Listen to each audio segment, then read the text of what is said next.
Hello and welcome to the FatBoss Guide to Archimonde. And yes, this final boss is a long-ass fight. It's a 3-phase encounter, with each phase having 2 sections where he'll gain new abilities at certain health percentages. This encounter is really demanding on your DPS, but ultimately if you've got the right strategy in play, it should be enough to carry you through it. Now for this encounter you want to bring 2 tanks, 3 healers in a 10-man group and 5 to 6 healers in a 30-man group, and a good mixture of DPS. Just try and keep away from stacking too many melee DPS.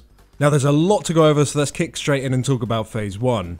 In this phase, the most important thing that you need to deal with is the Doomfire spirits. These mobs will spawn directly in front of where the boss is facing and will remain stationary. These fiery orbs will just fixate players and send out fire towards them. And an important thing to note about this fire, it takes a very long time to despawn. It despawns at some point during the very last phase. So you need to make sure that you kill these off immediately, just to minimize the amount of fire that you have to do throughout the encounter. We always kite the fire to the right of the boss, so one side of him is completely clear. Now the boss will relocate this fire on a timer when he casts something called Allure of Flames. Once his ability's gone off, he'll always try and place the fire on top of players. You want to use this to your advantage and have your entire raid team stack underneath the boss for when this ability comes in, and move very quickly after the cast is finished. In this phase, we slowly move around the outsides of the room with this fire, making sure that it's as close to the edge of the room as possible. But do note that towards the end of the phase, the more fire that has been spawned, the more likely it is that you will need to use a speed increase when the Allure of Flames comes in, just to avoid taking any damage from it.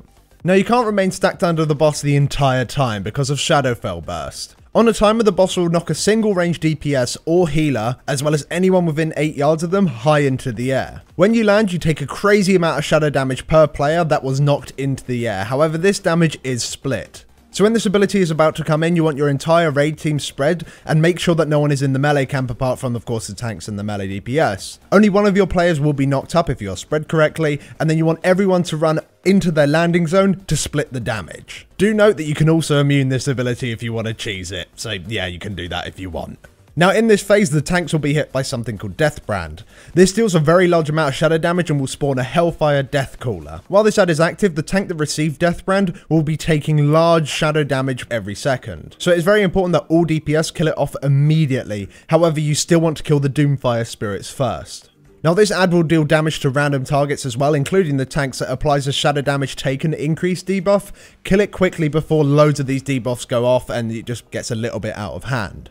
Now once the boss hits 85% in this phase, he'll begin to start spawning Desecrate Pillars. Now these will spawn out of green glowing circles. You need to make sure you move from them, otherwise you'll take a load of damage, and all these pillars will do is just ticking damage to the entire raid. At first, with only a single pillar, it isn't really that much of a problem, but as more pillars spawn over the course of the phase, this AoE on your raid becomes more and more deadly. However, shortly after these pillars spawn, orbs will spawn around them in a circle formation. If you run over these orbs, they'll grant you immunity to shadow damage for 30 seconds to all players within 15 yards. Now these orbs can spawn very close to the time of the Allure's flame cast, so with that in mind, it's a really good idea to tank the boss near one of these desecrated pillars and have your raid team stacked directly underneath them, and as soon as an orb spawns, you'll instantly receive it, and then you can move immediately away from the Allure of Flames. So for this phase, you just want to make sure that you kite the boss around the edges of the room, moving every time Allure of Flames is cast. Make sure you're spread out for when the Shadowfell Burst is about to come in. As soon as that's gone off, go straight back underneath the boss. And once you've gone round so far and you've got the boss to 70% health, he will then transition into phase 2. Now in this phase, he'll continue to do Allure of Flames, however he'll no longer do his Shadowfell knockup, so it is safe for everyone to stack under the boss. Just continue to move him around the edges of the room every single time he casts Allure of Flames, just like you were doing in phase 1. You'll now have to deal with Raw and Focus Chaos. These 2 debuffs are applied to one player each, and after the debuffs have expired, these players will form a beam between them that does a large amount of damage to the players and anyone within the animation. We make it so the players that are affected by these debuffs just move to one side of the boss, making sure that the beam doesn't hit anyone else in the raid. After each beam, a new target is picked, so you need to make sure you're quick to react and move out before you laser the hell out of your raid. After 5 bounces, the debuffs will be removed. In this phase, you'll also have to deal with Shackled Tallman.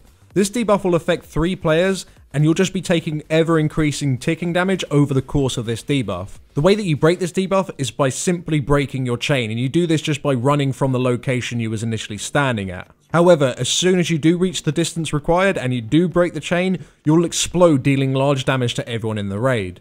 So this forces you to stagger the chains, because if you explode all 3 at the exact same time, you're probably going to wipe. So we have our healing solid. We just make sure we have a single person call out the individual name of each person in the raid to break their chains one after another until all the chains have been removed. Now in this phase you'll also still have the death brand debuff on the tanks, which of course spawns the death callers. You need to make sure you blow them up, and once the boss reaches 55% health, he'll start spawning even more ads. Fellborn Overfiends and Dread Stalkers will start spawning from the portal just outside the encounter area and do need to be picked up by the tanks. Now the Overfiend will start casting something called Heart of Argus. This just deals a crazy amount of damage to everyone in the raid. However, it is interruptible, so keep an eye on it. You probably want to assign people to do it. If it goes off, it can potentially combo with other abilities and wipe you. The Dread Stalkers will just teleport to random players and just deal a large amount of damage to anyone within their targeting circle after a 3-second cast. And if you're casting when this goes off, it'll also interrupt you. Make sure you move out of the circle before the cast finishes, and just make sure you cleave them down. Your general DPS priority in this phase should be the Death Callers first, and then probably the Overfiends, and then the Dread Stalkers. Just make sure that Heart of Argus is being interrupted and you should be good. So you keep moving around the sides of the room while killing off all the ads that you possibly can while interrupting the Overfiends, moving to the sides when you have the Wrought and Focused Chaos, and of course breaking your chains so you don't take a shit ton of ticking damage. And once the boss reaches 40% health, he will transition into his final phase. Now in this phase, the ads will stop spawning, so make sure you finish off any leftover ads so you can get on with the rest of the fight. Now the moment that you transition into this phase, the boss will cast something called Nether Banish on your tanks. This places a yellow spinning circle around them, and after 8 seconds, that tank and anyone within the circle will be transported into the Nether. Now inside the Nether, you need to kill off a Nether Walker to spawn a portal so you can get back out and deal with the boss. Inside here, you need to dodge AoE circles that are on the ground and void stars that spawn. These void stars will rush towards a player and knock them off the platform, killing you, and it really knocks you off, so you have to move away from these. Now these stars get quicker and quicker, so you need all DPS to swap to them immediately. You can slow these stars, but no other form of CC works, so slow them, focus them down, kill them off, and then switch back to the main ad there. Inside this room, you'll be taking increasing damage in the form of a stacking debuff, so if you take too long in here, you'll die. Now for this Nether, you want to have 1 tank, 1 healer, and at least 1 other player. If only 2 people enter the Nether, the boss will actually heal up for 5% of his maximum health, so you have to send in at least 3 people. As for the amount of DPS you send in, you kinda need to work that one out for yourself. As long as you have enough damage to leave the Nether before the next Nether Banish is cast, you'll be fine. As a guideline, in the 30-man composition we were using, we sent in 5 DPS each time, along with that 1 tank and 1 healer. Now whenever you do leave the Nether, you'll still have the debuff that makes it so you take ticking damage while inside of the Nether. This prevents you from going in over and over again, so you need to have some time for the debuff to drop. So you'll need to set up 2 different groups of players to go in. Now from the location of where people went initially inside of the Nether, a circle will spawn and it will start ejecting ads at you. Now these living shadow ads will run to a random raid member and explode. This is deadly when comboed with other abilities. They cannot reach you. Now they don't have much health, so assign a handful of players like Warlocks really good or Hunters just to kill them off and make sure your raid is far away from them. Placing the Nether Banish groups near the old ones will also help a lot with killing off these ads because they'll all be coming in from the same direction. It's also important to note that these ads can be slowed and stunned, so make sure you do utilize this, otherwise these ads might run away from you before you can kill them off. In this particular phase, the boss will no longer cast Allure of Flames, and the fires will actually start to die down. Instead, he'll start casting something called Demonic Feedback. This deals large shadow damage to everyone in the entire room, including melee and tanks, and it is splash damage, so you need to make sure that you're spread by 6 yards just to prevent from doing extra damage to other players. On top of this, he'll still do the shackles and he'll still do the wrought and focused chaos. These do work the exact same in this phase, and you need to kind of deal with them how you did in the other phases. Just make sure that you don't stack up underneath the boss when the demonic feedback is about to come in. Now after you've dealt with those abilities for a little while, the boss will hit 25%, and this is where shit gets real in the fight, and this is where it becomes incredibly messy, and this is where you're going to spend most of your time progressing.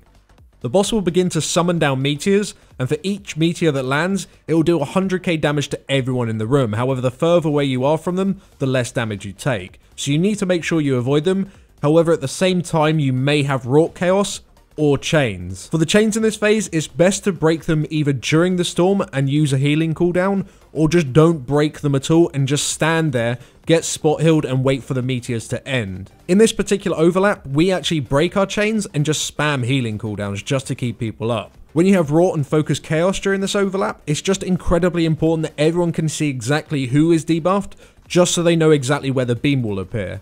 Taking damage accidentally from this beam in this particular phase can be completely disastrous during this overlap. You need to make sure that you're prepared for it, and you need to keep your eyes open. Disc Priests can carry the targets that are effective by simply just shielding them, making the beam damage a lot less significant. Now, each time these set of meteors come in, you'll also have to deal with 3 Doombringers. These Doombringers slowly fill their energy bars, and if they reach max, they'll start pulsing AoE damage on the raid. This is almost certainly a wipe, so you need to kill them before this happens. However, it's not that simple. If these Doombringers are near each other, they'll just start healing each other for 8% of their maximum health every second. So you need to keep these mobs spread by 15 yards.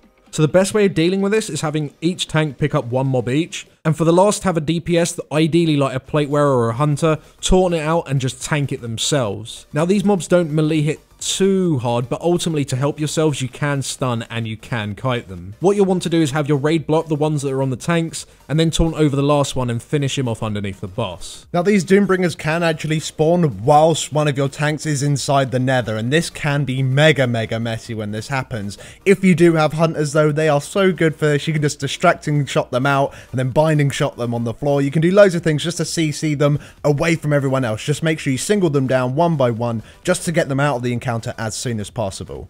Now once you got the boss to sub 10%, the next Nether Banish that is applied to the tanks you may want to consider ignoring. Have the tank and 2 other random players go inside the nether and simply die. Remember, if you send in less than 3 players, the boss will heal up for 5%, so you need to send in those 3 players. Just send in 1 tank, a healer that's and your shit is DPS. Just lob them in there, because who gives a fuck, the boss is about to die. This will generally just make it easier and make it so you're more likely just to kill the boss off, rather than sending your whole group inside there to deal with a whole new nether wave and then come out again and there's probably raid of chaos and half the raid is dead. So just sacrifice some people and kill the boss. So just to summarize this phase, you need to make sure that you set up 2 nether groups. You need to set up a few players to kill the ads that come in from the Nether Banish puddles. You need to be spread when demonic feedback is coming in. You need to be aware of who has and who hasn't got the raw and focus chaos debuffs, just to prevent you from taking extra and potentially lethal damage. You need to make sure that you break the chains when it's safe to do so, so when either the raid is topped or when you're using raid-wide damage reductions or healing cooldowns.